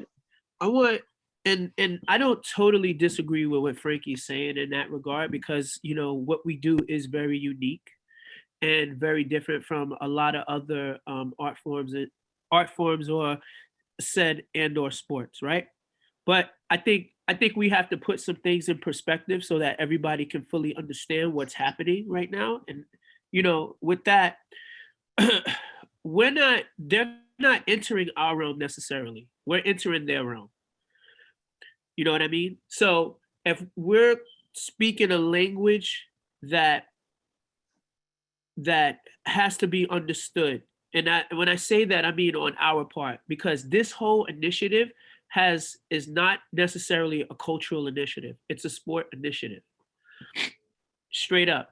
They don't, and I'm not saying that culture can't benefit from these things, because I want the culture to benefit from these things. But we have to empty our glass right now and start to learn new things. We've always done things our way continuously. And with that, we look at where we are with dwindling numbers around the world and not so many events in our own country. And this is where it came from. So with that being said, we have to go this Olympic route so that that light can shine and we can benefit as a culture from that light shining on the sports aspect. You get what I'm trying to say? Now, with that being said, the flyers, the things of that nature, we're going this route because it is sport and we're trying to appeal to specific people, not just to our audience necessarily. We don't even have NGB status just yet. So what we're trying to do is show that we can make something that's clear and concise that people can understand, Now, this is just one aspect, would it be in sport? The cultural aspect still exists. You still got the Pro Breaking Tour. You still got Red Bull happening. You still got all the other events happening around the country, around the world, that is not on this sports route. This is a whole new, another program that has nothing almost necessarily to do with our world. This is just it's like a whole nother league. You got the NBA and you got N1 right there. You can see the difference. So this is just something I want everybody to kind of understand, is that this is the IOC WDSF program right there. We have our own program. It's whether we want to be a part of this program right here, change it at some point, and then we are in control of things in the future at some point, or we can stay in our own cultural world and continue doing what we're doing, because they're going to continue doing what they're doing. And it's probably going to be with a bunch of people that has nothing to do with breaking or anything. So we'd rather be over there navigating and guiding this journey as of right now. So I just want people to have that understanding, is that this is a sports initiative and it's not a cultural initiative. We have our culture. We have other events that we can partake in and be a part of and do what we need to do. But this is a whole nother space. And like I said, we have guidelines to follow and we have a mission to execute. So there's a reason why the flyers look a certain way, for a reason, So I just wanted to answer your question in that regard, but also give everybody some perspective as to understanding where this is going and what it is. Yeah, I think, go ahead, Mario, go ahead. Let Box go, because Box want to say something. Yeah, I'll follow Box. Not trying to sound harsh, I just want to say, not trying to sound harsh, but I just want people to understand it, the process. My bad, continue, Box. All good. What's up, everybody? It's Box One. Great questions. Happy to be here. Nem really said a lot of the things that I was going to touch on, but as far as Frankie, you asking if there's any flexibility for individual artists, I would say yes. I would say be mindful of like everything that Nem has just said, but I'm also not about silencing people and them, articulating how they wish to be, addressed or seen or labeled, and I feel like that can go a very long way for individuals, on their own platforms, because it gives them a voice and it lets them articulate their opinions. So I definitely wouldn't say that you would be restricted from saying as such, but, we are operating within a certain framework and we have to adhere to that and respect that.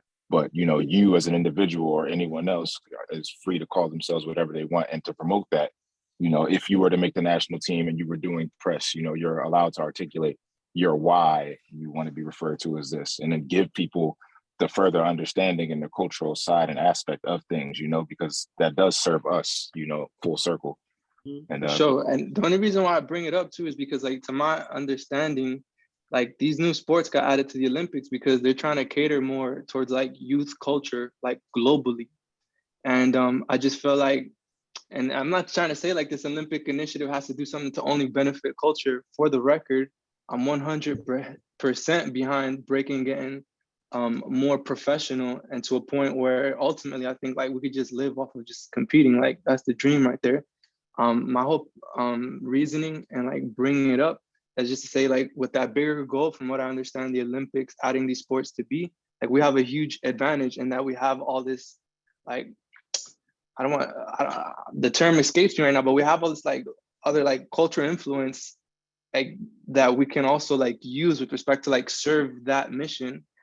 Maybe like the officials, like in the in the Olympic community, like we have to like impress them first, so that then we can kind of like put ourselves like authentically like on the like Olympic platform stage, because ultimately it's just like the viewers who are gonna catch like what it is that like I'm talking about, you know. But with that being said, like I was just mainly noticing one, like the Flyers thing, and then like how we're just only like identifying, or how you guys have just been like only identifying us as like athletes, if there was any like wiggle room with respect to that, because of like all those things I mentioned. I'm not trying to say that like what's going on is like bad for the culture or anything like that.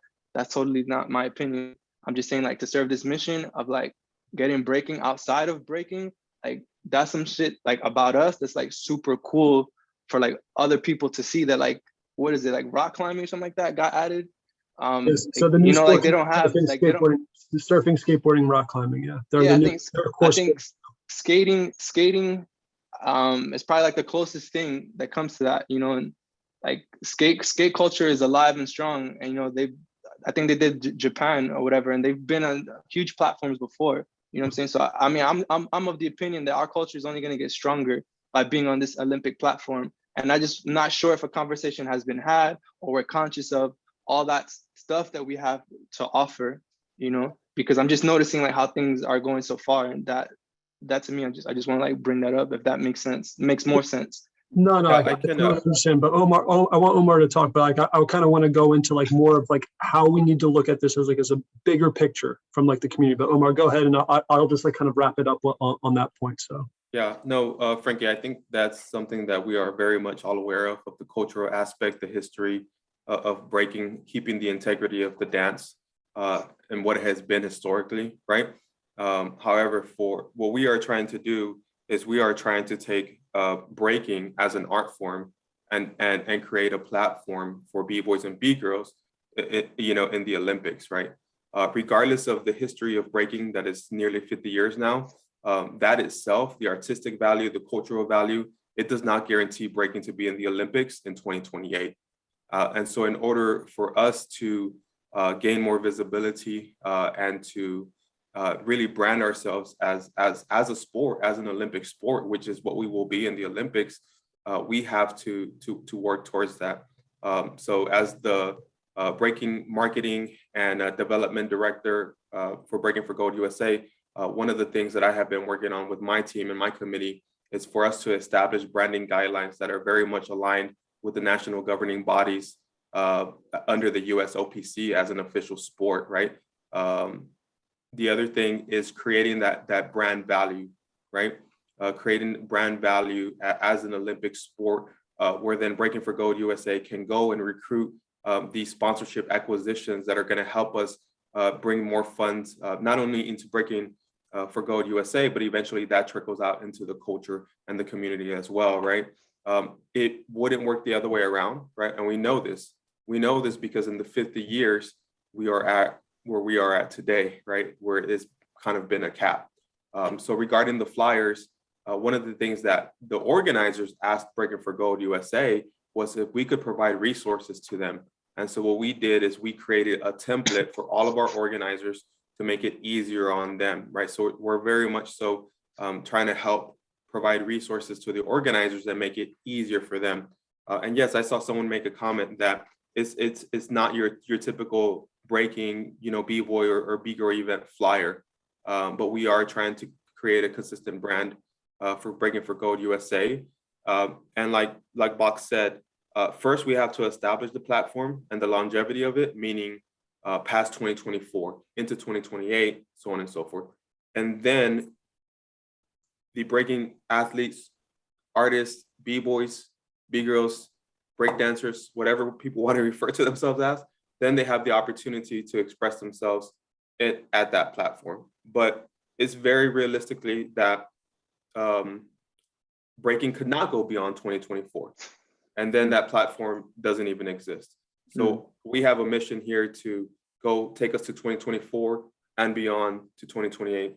And then, hopefully we have more flexibility in that area. Yeah. And let me just kind of like sum this up a little bit too, like kind of like on big picture kind of like ideas that I think is important for everyone on this call. Like, when looking at this platform, of what they need to instill in themselves and in their understanding is that, you have to look at it that this is not like, this is for break culture, by break culture, but it's not, it's more than that. This is, for break culture for the world to kind of look back at break culture. And like, that's who we're like when we write the rule book and when we use this terminology, if we use, more art, like more terminology in a vernacular that's like identifiable only within our community, we're alienating people. We have to create those bridges for people that are going to read our rule book, that are going to look at our flyers, that have no, prior exposure to breaking, and have them be able to understand looking in. And it's up to us to basically, not just from the sports side, but like also from the cultural side, once that spotlight from the Olympics comes back on the community in 2024, that's the community's opportunity to really educate, to have the right infrastructure in place, because like, I'll tell you what, like, it's going to be this huge movement at the very least. Just say it stops at 2024. There's going to be a resurgence in terms of youth culture here in America that are going to want to get involved and invested in breaking and start doing it.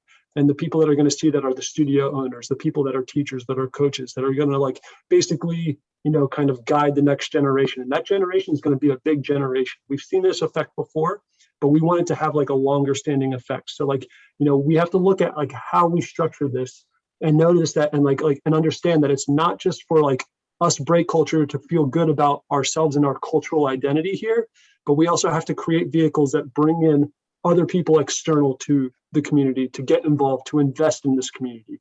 And how do you do that? You have to kind of create a bridge that, isn't so intense like at the outset that like it scares people off. Like, you have to basically be able to curate this opportunity and like, get somebody to slowly invest and like acclimate themselves with what we do, what we know, that's like kind of everyday offhand knowledge for us.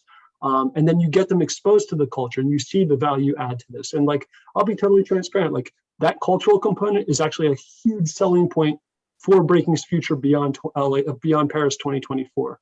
In like having the minimal like interactions that I've had with the Los Angeles 2028 organizing committee, because that's Breaking's next step after Paris.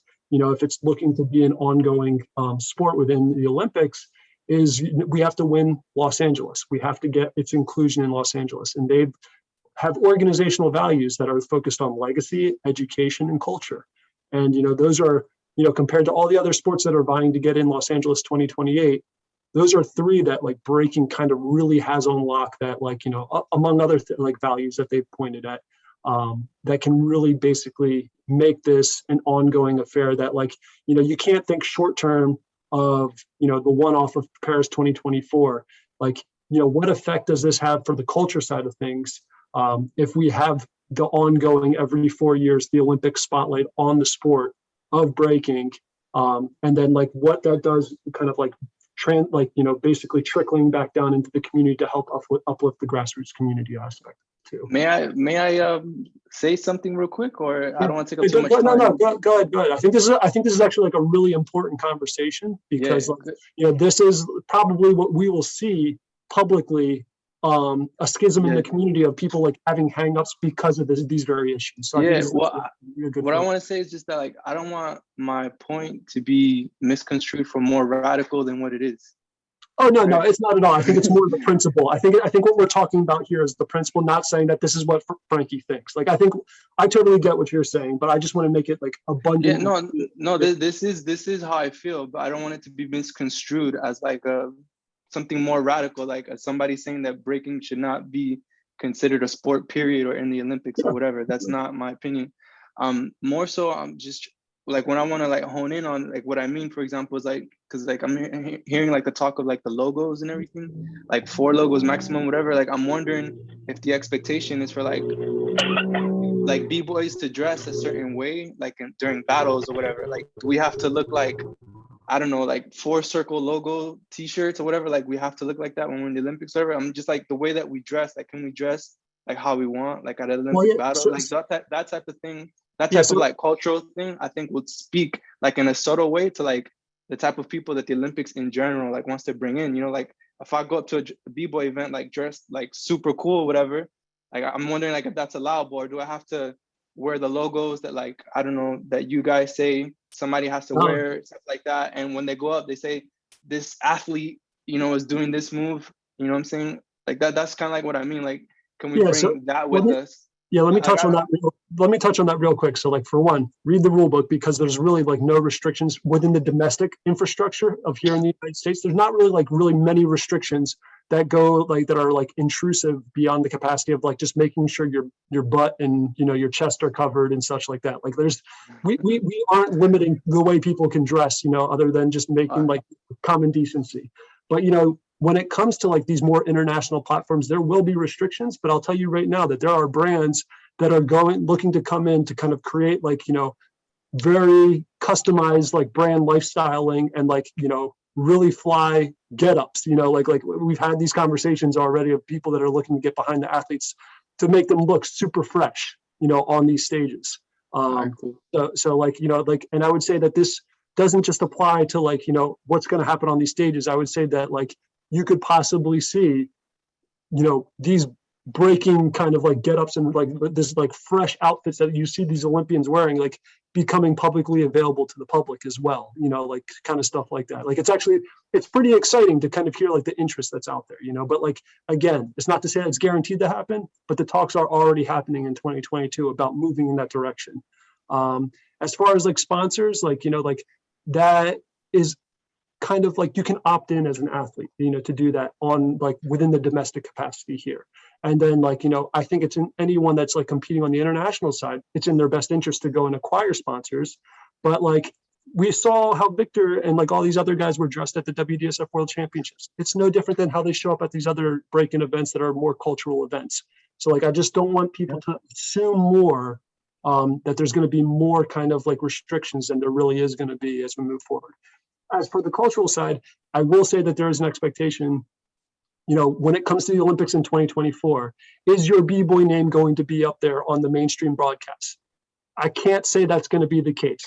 So we do have to look at it may be Frankie Perez. That's like, like how that, like that's what you're limited to. But like at the same time, you as an artist outside off that platform that has acquired sponsors and such like that can do your own brand and artist development itself. It's not to say that the Olympics are the identity of who you are as an artist. So is that like, would you say like, okay, cool. I'm glad. I know that like skateboarding, for instance, they had like a team shirt, but it didn't limit like the clothes or anything else that they were wearing or anything, I know you're gonna have a warm up and then possibly something that represents the United States, or something of that nature. It won't be what, how, other sports would be. You won't be wearing no spandex. Yeah.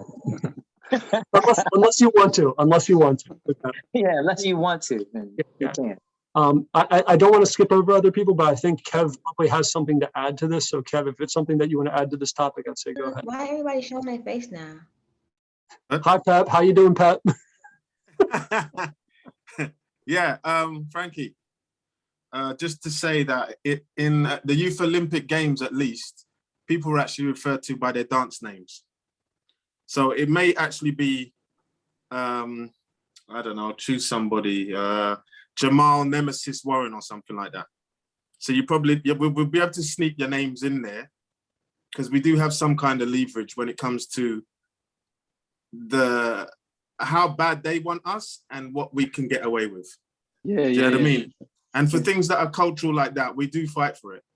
Yeah, You know? I just think those are subtleties that are like help us stand out with respect to like everything else going on in the Olympics. Yeah, and I mean, I think we also want to say that we are something different when we go to the Olympics, you know?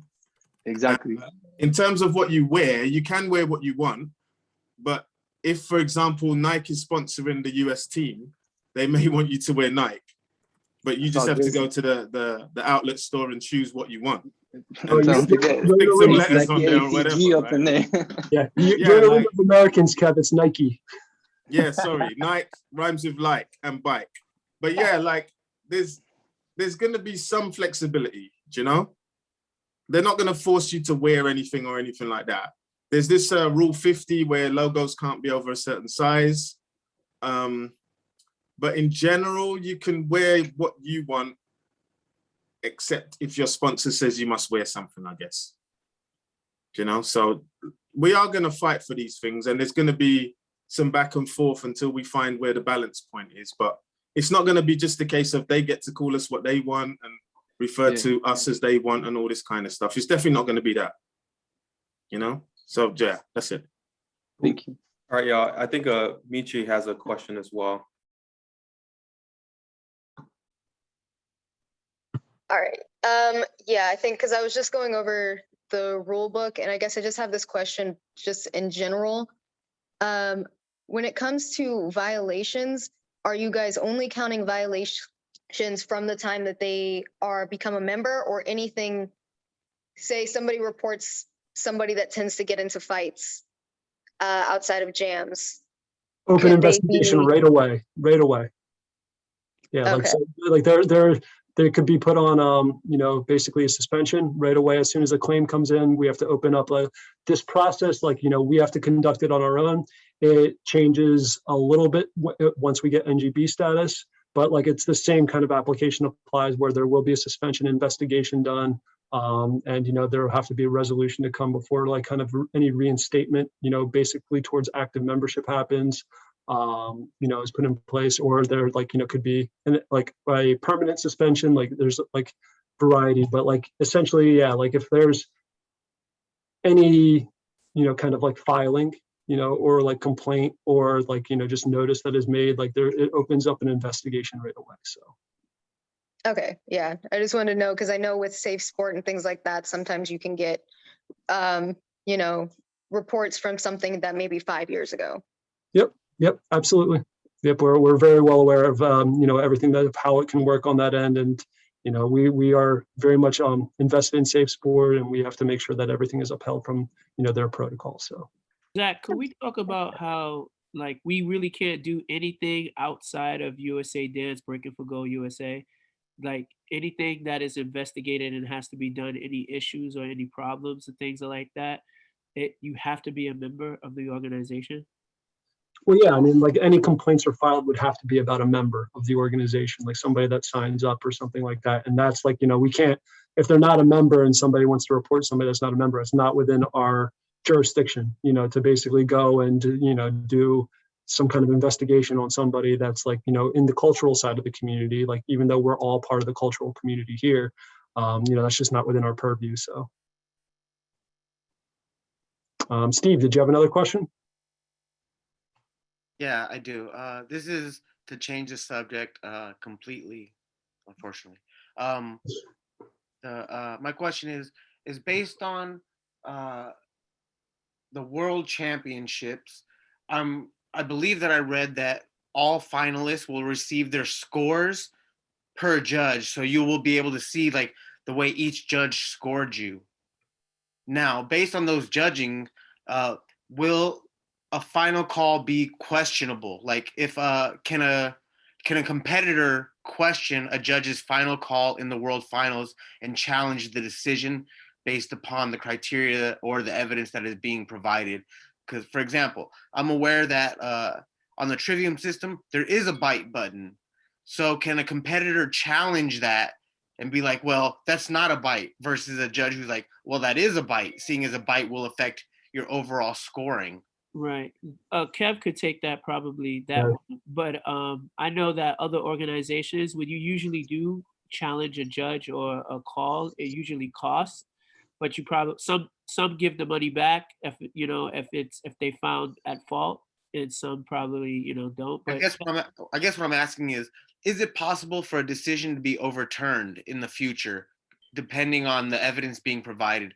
Now, for example, long story short, B-Boy A battles B-Boy B. B-Boy B gets called for a bite by several of the judges. B-Boy B therefore defends his honor and provides footage or evidence that he is not a biter, and that clears his name. I know this sounds ridiculous as I say it out loud when I think it in my head, but as I say it out loud, it makes a little more sense also at the same time. And let's say B-Boy B provides evidence that he is not a biter. Can this decision be overruled and a gold medal be handed to someone else based on that? Kev. I'm gonna kill you, Steve. I'm asking because as I've read the rule book, I understand that people are gonna find ways to work it, and those are questions that need to be answered ahead of time, because I can say that I won, but then if someone provides evidence saying that— So Steve, real quick, just remember the rule book for the USA, for the national member body, which we are USA Dance Breaking for Gold, is not using trivium, right? We're using the threefold. So if you're talking about WDSF events, we don't have jurisdiction over them or the decisions that they decide to make with regarding the trivium system or any of those outcomes. I do think that Kev would be the best person to answer this question, but as far as a national member body, we can't speak on behalf for the WDSF. Also, according to our rule book in the US, we do have a scrutineer and an invigilator that basically they're just two people that are watching the judges and watching the people for rule breaking and things like this. So there is other staff, like you have your judges, but there is other staff. And I believe on the higher level, Kev can say there's a head judge and even other judges like judge that. So Yeah. Go ahead, Kev. So to be honest, the protocols of those kind of things have not been decided as yet. We're still writing the rule book, which we have to finish, like the latest rule book. The WDSF rule book. The WDSF rule book. WDSF rule book, yes. Which is really for the Olympics. Correct. But I mean, the question is, what is a bite, right? I understand no one wants to overturn. It's just tricky because what is a bite? And how do you prove that you didn't bite something? Like, I don't agree, it's sticky. But I am going to be honest. At least I'm sure everyone who's active or has been active in the scene who is in this chat has at least used that phrase once and used it towards somebody else. And so therefore, yeah, of course, but without really knowing what it means, right? Everybody kind of uses their own definition of it. And everybody listens to someone who told them what the definition of it is. Agreed. But there's no real definition of this term because everybody keeps moving it around. I don't want the conversation to turn into about that, but if you do a windmill, you're biting. So if you're doing windmills, you're biting. And if you do air flares, you're biting. And if you do baby mills, unless you spoke to Ozrock, you are biting. To an extent, I agree. Right. So then we have to define exactly what this thing means. And what's the severity of a bite? If you take someone's move, is that a bite? If you take a sequence, is that a bite? How long is the sequence? If I do flare, windmill, flare, I didn't invent that because it's been done in the past. Is that a bite? I mean, this is such a tricky question, right? And then if you touch your left nipple, is that flipping it? If I rub my head when I do the move, is that flipping it? Like, come on, guys. I don't know. So when people decide what a bite is and exactly define it, then we can talk about if you can challenge the claim of a bite. Yeah, Kev, if you can drop your email in here and you guys can send all of those questions to Kev. We'll make sure to send you all the bite videos and ask you your opinion on all the bites. Hey, not my opinion. The scene has to decide as a collective. Agreed. Thank you guys so much for the clarification. No problem. You can contact Zach on on my biting questions. Just to inform everybody on what the world rankings would be and how long, it's each world championship cycle. So however one nation do at the world championships, that would be your world ranking for the whole year until the next world championships. I mean, at the national championships, our national championships. No, the world championships. The WDSF. It's one whole year for the WDSF. What? For the WDSF. I'm not following. Sorry. Where you rank at world championships will be your international ranking for the year until the next world championships. That's just to give everybody some understanding on if you do make it to world championships, depending on how you do, you could place 10th, you could place first, you could place 29th. That means that you're in that 29th place, you're 29th in the world for that 1 year cycle. Does that make sense? Got it. Jose, I saw you had your hand up, but then, okay, I see it now again. Okay. Go ahead, unmute Mr. Scumbag. Yeah, my question was, I'm not too informed on how the judging goes, but I don't really do sets. So this is kind of, I guess, a question based on like, if it would be a focus to put together rounds because of the point system. And my question was, let's say you go to a competition and you do have your set and it acquires a really high pointage, right? And then you perform that same exact sequence, over the jam. And theoretically, you should be getting the same amount of points, throughout these competitions. Is that most likely true? I knew Kev was going to raise his hand here, so let's just let Kev. Well, the second question to that, after I guess he answers me that part, and I know it's not going to be the exact same, point that you're going to get, but the second part was like, what if you performed it almost exactly the same? I know music varies and all this stuff, and then you get like a whole different pointage from the same judge or a different judge. Like what happens then? And it was just the same way, just at a different jam. Go ahead, Kev. So that's a really great question, and the reason why we chose not to have a standardized point system. So you don't get points. You're basically being compared to the other person in the moment. So even if you did the same set, you have to compare that set to the performance of the other person. So there's no point system like you get 3 points for this, 4 points for that. You add it up and you get 7 points in all. So it's not going to work like that at all. Okay, so I guess then I'm gonna reword it a little bit. Then what if you're compete against the same person that you kind of keep competing against the same individuals, and you've beaten this person, over with the same routine, and then because we don't have that much time, I guess, to change up or whatever. But and you beat them, and then at the moment you've beaten them 2 out of 3 whatever events, and then you do the same exact sequence and nobody's changed it, and then you lose. How does I know you said it's in the moment, and I understand that, but from previous competitions that you've done the same exact sequence and we're judging you'd have to assume that they've done the same exact sequence as well, or else you can't make the same comparison, right? Yes, you can.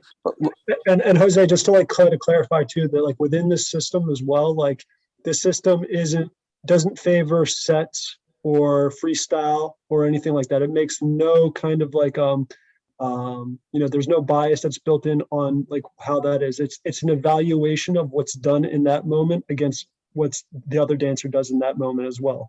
So you could repeat it at different jams, and it's never going to be an identical score from the judges because it's based on your execution. There's all different kind of variables that are considered, and it's kind of goes off of these categories based on the performance of that day.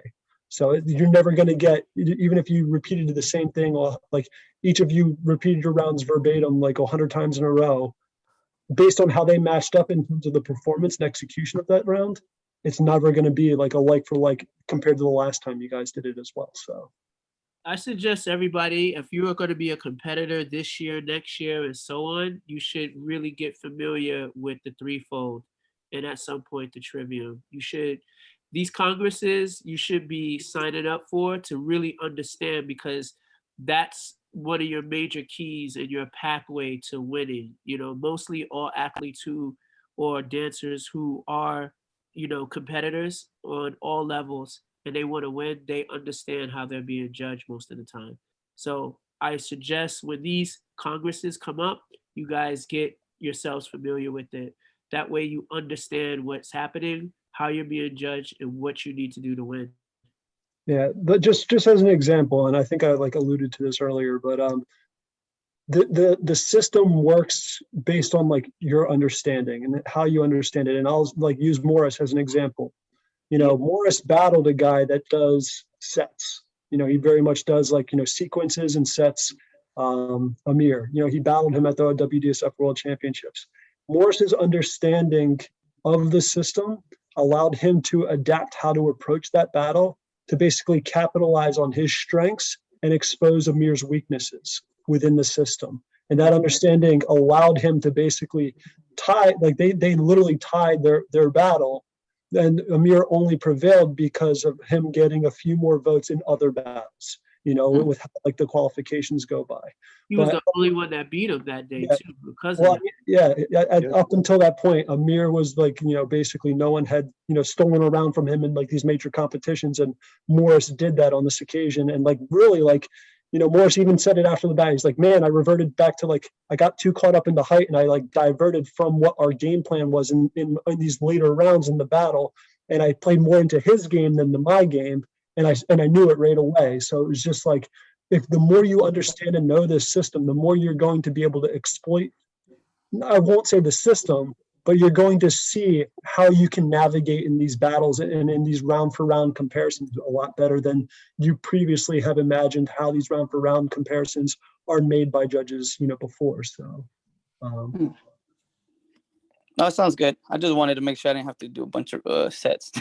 Okay. No. Kev, go ahead and so even from the way it's kind of categorized, it's mind, body, and soul and such like that. I would say that it rewards probably more people that have more of an element of freestyle in them, within these broad spectrum, looking an overview of these categories. The more versatile and the more of an ability that one has to maybe not just have sets, but also to play with those sets, or just to purely freestyle. If you can do that correctly, I would say you probably have an advantage within the system, but that's just my personal opinion. So. Sounds good. Yeah. So yeah, I know it's, going on 2 hours. We're welcome to keep it going. If anyone has any other questions here, if not, maybe give it a minute, raise your hand. If not, feel free to reach out to any of us, that are part of the Breaking Dance Sport Council. We are always open to clarify. I know there's other people on the call here who have already done that in the past. We make ourselves available. We want to see, we want to see the USA win, and that's basically what we're here to facilitate. So go ahead, Soy. See your hands up now. Yeah, I just kind of wanted to follow up on the whole DJ registration and all that stuff, because I do have several people that have asked me about that, what the process is, if they have to audition or anything like that. I know they have to pay the non-adjudicator fee and become a member, but what does the process look like after that if they want to become involved in some of the events and whatnot? And if they do become involved, what are they allowed to play? Is there a preset library that they get to choose music from, or how does that work? Yeah, so I mean, it's basically kind of open to the promoter's discretion. We don't go in and force the promoters to hire who they say who they have to hire or anything like that. But at the same time, part of the promoter's understanding is that they have to hire people who are members. So I would say the earlier you get involved, the more opportunities that you will probably have within this emerging platform. There will probably be a more limited scope of DJs that are members, compared to the broader offering of the community on regular community events. So, just getting early involvement, I would say, gives people an opportunity to kind of get themselves in the door. As far as a catalog, we're in the early years still. this could change, as this platform moves forward and it gets more exposure, it gets more resources and dollars, and possibly like media involvements and such like that. But for now, it'll probably be like the status quo of like what we do currently. Obviously, there's some considerations for broadcasting on just like live streams. But I do know that USA Dance also does hold licensing options on music that, should we go for like a national broadcast, maybe like on the Olympic channel at our national championship, like this year or next year, that could play, into it where we have to use selective music. But at the same time, USA Dance, that's part of like what we have to raise money for, is that, we have to pay royalties for like this music licensing stuff and to have access to it. So it's there already. We do have the rights to use it. But yeah, we just we're not there yet, I would say, at the point where like those kind of considerations need to be, but they kind of need to be on our minds, for moving forward. Okay. So essentially they just need to register, and then once they're registered, they get added to the list of the DJs that are part of USA Dance, and then organizers can pick and choose who they want. Correct. And I would say it's in their best interest to identify, look at who the organizers are on this platform. And this is all it's the same game as it's always been. It's just networking, it's networking for sure. Okay. All right. I appreciate it. Cool. All right. Well, it seems like that has kind of wrapped it up. I appreciate everybody coming out. We really do. I mean, this was a great showing tonight. I think at one point we had over 70 people in here. Fantastic. If you guys in your own personal conversations talk to people that want information that didn't make it out tonight, feel free to connect us. We'll probably do maybe one of these a quarter or something, just to get it's our job, and we really want to keep the community as best informed as possible on the progression of all this, and it will change for sure. And so just kind of keep your eyes peeled on the Instagram. That's where we'll communicate a lot of the updates, and just further kind of announcements blast of just getting you guys everything that's needed. But feel free to hit up any of us for personal conversations and such. So and with that, I want to say, everybody, thank you very much. Good night. And I appreciate everyone coming out.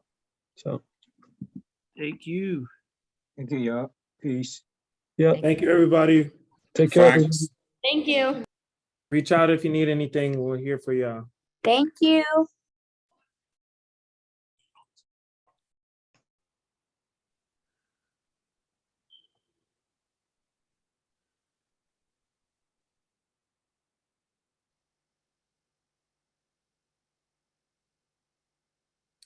Zach, you want to stop recording so I can save?